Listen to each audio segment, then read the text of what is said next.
बिस्मिल्लाहिर्रहमानिर्रहीम रब्बिश्रह ली सदरी वयस्सिर ली अमरी वहलुल उक़दतम मिन लिसानी यफ़क़हू क़ौली। सदक़ल्लाह। नाज़रीन, मैं Mohammad Altaf Ahmad AB news channel में आप सबका खैर मक़दम करता हूँ।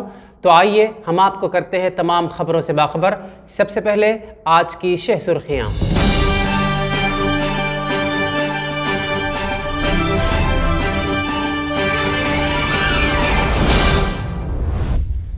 आलफोर्स IAS एकेडमी में नेशनल मैथमेटिक्स डे का इनकाद। मदरसा अबू बकर सिद्दीक में कैलेंडर का रस्म इजरा। मुलुगू में सरपंच का अगवा, अवामी कायदीन में सनसनी। करीमनगर में UPSC की मुफ्त कोचिंग। रियासत तेलंगाना में हुनूज सर्दी की शदीद लहर। तेलंगाना में ओमिक्रॉन के 4 नए केसेस। तब्दीली मजहब के मुजव्वज़ा बिल पर कर्नाटक असेंबली में हंगामा।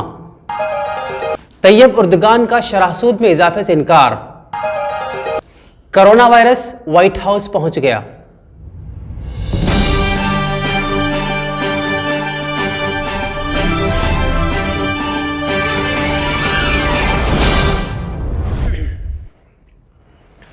Chairman Alphores group of educational institution doctor V Narendra Reddy की तल्ला के बमुजिब कोत्तापल्ली आलफोर्स IAS एकेडमी करीमनगर में 22 दिसंबर हिंदुस्तानी रियाजीदां श्रीनिवास रामानुजन के यौम पैदाइश के मौके पर कौमी यौम रियाजी नेशनल मैथमेटिक्स डे मनाया गया। क़ब्ल-अज़ी आलफोर्स मैथ्स ओलंपियाड टेस्ट 2021 भी मुनक़िद किया गया था, जिसमें शहर करीमनगर के मुख्तलिफ स्कूल्स के तलबा और तालिबात ने हिस्सा लिया। इस मौके पर मेहमान खुसूसी की हैसियत से गरिमा अग्रवाल IAS ऑफिसर व नीज़ हिंदुस्तान का तीसरा बड़ा एजाज़ पद्मश्री हासिल करने वाली बुजुर्ग शख्सियत भाष्यम विजय सारथी को मदऊ किया गया था। वाज़ेह है कि करीमनगर के सीनियर सिटीजन व पद्मश्री अवार्ड याफ्ता भाष्यम विजय सारथी ने व्हील चेयर के सहारे प्रोग्राम में शिरकत की और तलबा को बज़ुबान संस्कृत मुखातिब किया। वाज़ेह है कि मौसूफ ने संस्कृत ज़बान में 100 से ज़ायद किताबें लिखी और उन्हें तेलुगु, उर्दू और तमिल ज़बानों पर भी उबूर हासिल है। दूसरी जानिब इस प्रोग्राम के मेहमान खुसूसी गरिमा अग्रवाल एडिशनल कलेक्टर करीमनगर, जिनका ताल्लुक़ मध्य प्रदेश से है, तेलुगु और अंग्रेज़ी ज़बान में तलबा से खिताब किया और इंतज़ामिया आलफोर्स ग्रुप ऑफ एजुकेशनल इंस्टीट्यूशन को मैथमेटिक्स डे मनाने पर मुबारकबाद दी। अलावाजी हिंदुस्तान की कम उम्र IAS ऑफिसर गरिमा अग्रवाल ने तलबा को मशवरा भी दिया कि वो अगर कामयाबी चाहते हैं तो उन्हें चाहिए कि वो रोज़ाना के असास पर, हफ्ता और महीने के असास पर एक टाइम टेबल बनाएं और उस पर सख्ती से अमल करें। इस प्रोग्राम में तलबा और तालिबात ने मैथमेटिक्स डे के मुख्तलिफ प्रोजेक्ट्स किए, जिनमें काबिल ज़िक्र 10वीं जमात के तलबा S साकेत पटेल, D ऋत्विक और रविशंकर ने हिस्सा लेते हुए फेबोनाची सीक्वेंसेस पर बेहतरीन अंदाज में प्रोजेक्ट तश्कील दिया और उसकी तफहीम भी की। वाज़ेह है कि श्रीनिवास रामानुजन के यौम पैदाइश 22 दिसंबर कौमी सतह पर नेशनल मैथमेटिक्स डे डिक्लेयर करने से कबल ही आलफोर्स मैनेजमेंट की जानिब से 22 दिसंबर को हर साल यौम रियाजी मनाया जाता रहा है। इस मौके पर आलफोर्स मैथ्स ओलंपियाड में बेहतरीन मुजाहरा करने वालों को कैश प्राइज और सर्टिफिकेट भी दिए गए। इसके अलावा मैथमेटिक्स के टीचर्स का फेलिसिटेशन भी किया गया। आइए एक और खबर की तरफ बढ़ते हैं कि मदरसा अबू बकर सिद्दीक खानपुरा करीमनगर में सालानों के कैलेंडर का इफ्तिताह अंजाम दिया गया। इस मौके पर महल्ले के अवाम में शदीद सर्दी के पेश नज़र ब्लैंकेट्स भी तकसीम किए गए। प्रोग्राम में हाफिज़ ज़ियाउल्लाह खान, नायब सदर जमीयतुल उलमा करीमनगर, मजलिसी corporator division number 4 Aliba, correspondent Gulf school Karimnagar Mohammed Nisar Ahmed और मेराज HRC के अलावा दीगर मोअज़्ज़िज़ीन मौजूद थे। इसी तरह एक और खबर की जानिब कि जिला मुलुगू में आज उस वक्त सनसनी फैल गई जबकि साबिक़ा सरपंच के रमेश को माओइस्टों की जानिब से अगवा कर लिया गया। के रमेश साबिक़ा सरपंच की बीवी रजनी और उनके 2 बच्चों ने बादीद नम अगवा कुरिंदगान से इस्तदा की कि वो साबिक़ा सरपंच को बाइज्जत बरी कर दें। इस खबर के बाद अवामी कायदीन के हलकों में भी कशीदगी देखी गई। इसी तरह एक और खबर की जानिब कि मरकजी वजारत दाखिला की जानिब से एक बड़ा फैसला लेते हुए 20 पुलिस अहलकारों को IPS ओहदों पर तरक्की दी गई, जिसमें एक मुस्लिम खातून शेख सलीमा भी शामिल हैं। यहाँ इस बात का जिक्र बेजा न होगा कि शहर करीमनगर की सतह पर भी अज़्म IAS एकेडमी चलाई जा रही है, जो कि R&B गेस्ट हाउस से मुतसिल मुस्लिम एजुकेशनल सोसाइटी की बिल्डिंग में वाक़ है। अब्दुल बारी एग्जीक्यूटिव मेंबर IAS एकेडमी की तल्ला के बमुजिब बिलखुसूस मुस्लिम तलबा और तालिबात के लिए यूपीएससी की मुफ्त कोचिंग यहां पर दी जा रही है। अलावाजी स्टडी हॉल और लाइब्रेरी की सहूलत भी मुहैया की गई है। उन्होंने कहा कि ऐसे तलबा जो इम्तिहानात की तैयारी करना चाहते हों, सुबह 10 से 6 बजे शाम यहाँ के पुरअमन माहौल से इस्तेफादा हासिल कर सकते हैं। तो दोस्तों, एक और खबर की जानिब कि तेलंगाना में ओमिक्रॉन वायरस के मजीद 4 नए केसेस। तेलंगाना में कोरोना के नए वेरिएंट ओमिक्रॉन के केसों की तादाद में मुसलसिल इजाफा होता जा रहा है। रियासत में ओमिक्रॉन के मजीद 4 नए केसेस रिपोर्ट किए गए हैं, जिसके मिन जुमला रियासत में ताहाल रजिस्टर्ड ओमिक्रॉन केसों की कुल तादाद 24 हो गई है। रियासती महकमे सेहत ने इस सिलसिले में एक बुलेटिन जारी किया है।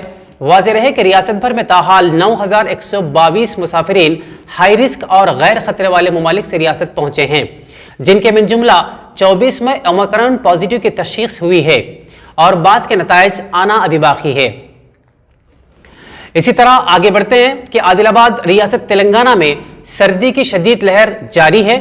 इस दौरान मुत्तहिदा जिले आदिलाबाद में सबसे कम दर्जे हरारत रिकॉर्ड किया गया है। आज सुबह मुत्तहिदा जिले आदिलाबाद के गेदांद्री में अकल तरीन दर्जे हरारत 3.5 डिग्री रिकॉर्ड किया गया। वाज़ेह है कि पिछले कुछ दिनों से रियासत में सर्दी की शदीद लहर जारी है और इसमें दिन ब दिन इजाफा ही होता जा रहा है। शदीद सर्दी की वजह से अवाम को काफ़ी मुश्किलात का सामना है। ख़ास तौर पर सुबह के औक़ात में कोहर की वजह से बहुत दुश्वारियों का सामना पेश आ रहा है। महकमे मौसमियात के मुताबिक इतनी शदीद सर्दी की लहर पहले कभी नहीं देखी गई। वाज़ेह है कि ज़िला करीमनगर में भी शदीद सर्दी की लहर जारी है। इस दौरान अवाम में गर्म कपड़े खरीदने का रुझान बड़ी तेज़ी से देखा जा रहा है।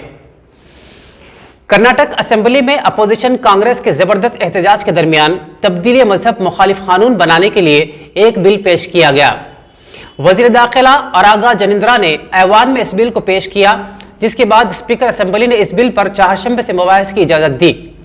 वाज़ेह है कि कर्नाटक कांग्रेस के सदर व रुकन असेंबली DK शिव कुमार ने तब्दीली मजहब मुखालिफ कानून की कापियों को ऐवान में चाक कर डाला। उन्होंने इस बिल की मुखालिफत करने का ऐलान भी किया। उन्होंने कहा कि यह बिल अक़लियतों को निशाना बनाने के लिए लाई जा रही है और हम इसकी मुखालिफत करते हैं। तो आइए एक और खबर की जानिब बढ़ते हैं कि तुर्की सदर तैयब रजब उर्दुगान ने कहा है कि बहैसियत मुसलमान मैं वही काम करूंगा जो मेरा दीन मुझे कहता है। उन्होंने मुबैना तौर पर कहा कि मुल्क में शरह सूद में इजाफा नहीं किया जाएगा। ख्याल रहे कि तुर्की की करेंसी लेरा में गिरावट दर्ज की जा रही है और ऐसे हालात में तुर्क सदर से शरह सूद में इजाफे की अपील भी की जा रही थी, जिसे उन्होंने मुस्तरद कर दिया। मीडिया रिपोर्ट के मुताबिक तुर्क सदर रजब तैयब अर्दोगान ने अफरात ज़र में इजाफे के बावजूद मरकजी बैंक को शरह सूद में इजाफे से रोक दिया है, जिसके बाद तुर्क करेंसी लेरा की कदर में अमरीकी डॉलर के मुकाबले में मजीद 5% की कमी वाक़ हो गई है।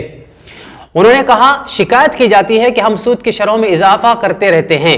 सदर तुर्की तैयब उर्दुगान ने कहा कि बहैसियत मुस्लिम होने के मुझसे ऐसी कोई उम्मीद वाबस्ता न की जाए जो मज़हब इस्लाम की तालीमात के बगैर हो। एक मुसलमान होने के नाते मैं इस्लामी तालीमात के तहत काम करता रहूंगा। लेरा की कदर में मुसलसिल 5 दिनों से कमी देखी जा रही है। पिछले 3 महीनों में इसने अपनी कदर तकरीबन निस्फ खो दी है। इस अरसे के दौरान दुनिया के किसी मुल्क ने अपनी करेंसी में इतनी बड़ी गिरावट दर्ज नहीं की।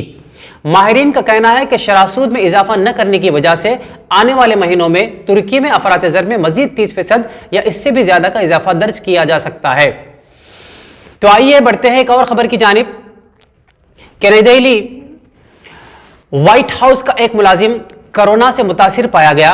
बताया गया है कि व्हाइट हाउस का एक मुलाजिम जो हाल ही में अमेरिकी सदर जो बाइडेन के साथ राब्ते में आया था, उसका कोविड-19 टेस्ट पॉजिटिव आया है। व्हाइट हाउस तर्जुमान जेन साकी ने अपने बयान में यह इत्तला दी है। वाज़ेह है कि साबिक में एक सदर ने कहा था कि अमेरिकी व्हाइट हाउस इतना महफूज है कि यहां पर मच्छर भी पर नहीं मार सकता, लेकिन आज तारीख गवाही देती है कि खुदा के खैर से न कोई महफूज था न कोई महफूज रह सकेगा। बताया जाता है कि यह मुलाजिम 17 दिसंबर को अमेरिका के सदर बाइडेन के राब्ते में आया था, जिसके बाद इतवार को सदर का एंटीजन टेस्ट किया गया, लेकिन रिपोर्ट मनफी आई। पीर की सुबह जब अमला मुस्बित पाया गया तो फिर हिफ्ज़ मा तक़द्दुम के तौर पर सदर का दोबारा PCR टेस्ट किया गया और फिर रिपोर्ट मनफी ही आई। इम्कान है कि कल दोबारा अमेरिकी सदर का टेस्ट किया जाएगा। आखिर में हम इस उम्मीद के साथ आपसे विदा लेते हैं कि आपको हमारा अंदाज लब लहजा बेहद पसंद आया होगा। तो फिर आपके लिए लाजमी है कि आप हमारे चैनल को लाइक, सब्सक्राइब और शेयर ज़रूर करें और मज़ीद ख़बरों के लिए बेल आइकन को दबाना न भूलें। वाज़ेह रहे कि हमारा कमेंट बॉक्स आपके नेगेटिव और पॉजिटिव कमेंट्स के लिए हमेशा खुला रहेगा। तो फिर इंशाअल्लाह कल मुलाकात होगी।